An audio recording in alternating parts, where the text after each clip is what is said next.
USA United states of America ఎందుకని USSR ని రష్యాని target చేస్తుంది, ఎందుకని పుతిన్ ని రెచ్చగొట్టే విధంగా ట్రంప్ మాట్లాడుతున్నారు? ఒక్కసారి చరిత్ర చూసుకుంటే చరిత్రలో యుఎస్ఏకి సంబంధించిన ఏ ప్రెసిడెంట్ కూడా యుఎస్ఎస్ఆర్ పైకి ఈజీగా తీసుకోలేదు.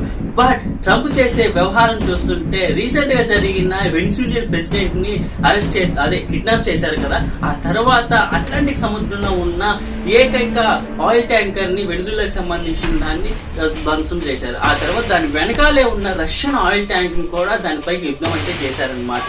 ఇది తెలుసుకున్న పుతిన్ అయితే ఇంకా రియాక్ట్ కాలేదు. పుతిన్ అంటే one of the most dangerous president in the world. మరి అటువంటి అతనితో పెట్టుకున్న ట్రంప్ పరిస్థితి ఏంటనేది అమెరికన్ ప్రజల్లో చాలా ఆందోళన మొదలైంది. ఎందుకంటే వాళ్ళు చేసే అతి దాడి ఎంత భయంకరంగా ఉంటుందో వాళ్ళకి తెలుసు అనమాట. ఎందుకంటే తాజాగా రీసెంట్ గా మనం చూసాం ఉక్రెయిన్ యుద్ధంలో, రష్యా ఉక్రెయిన్ యుద్ధంలో ఎంతమంది మరణించారో ప్రపంచ దేశాలన్నీ చూసే.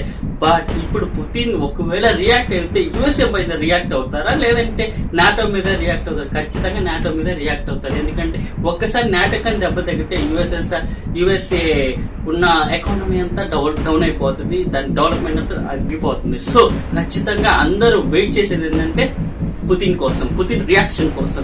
ఒకవేళ world war 3 Atlantic ocean place తీసుకుంటే ఇండియా ఖచ్చితంగా రష్యా అంటే ఉండి తీరుతుంది. ఎందుకంటే చరిత్రలో మనం చూసుకుంటే మనం ఒకప్పుడు ఒక స్థాయిలో ఉండి యుద్ధం చేయలేనప్పుడు రష్యా అనేది మనం వచ్చి ఎంత అద్భుతంగా మన వైపు నిల్చుకొని యుఎస్ఏ వారిని తరిమి కొట్టిందో మనం అందరం చూస్తాం. ఆ కృతజ్ఞత అనేది తెలుసుకునే సమయం అయితే రాబోతుంది.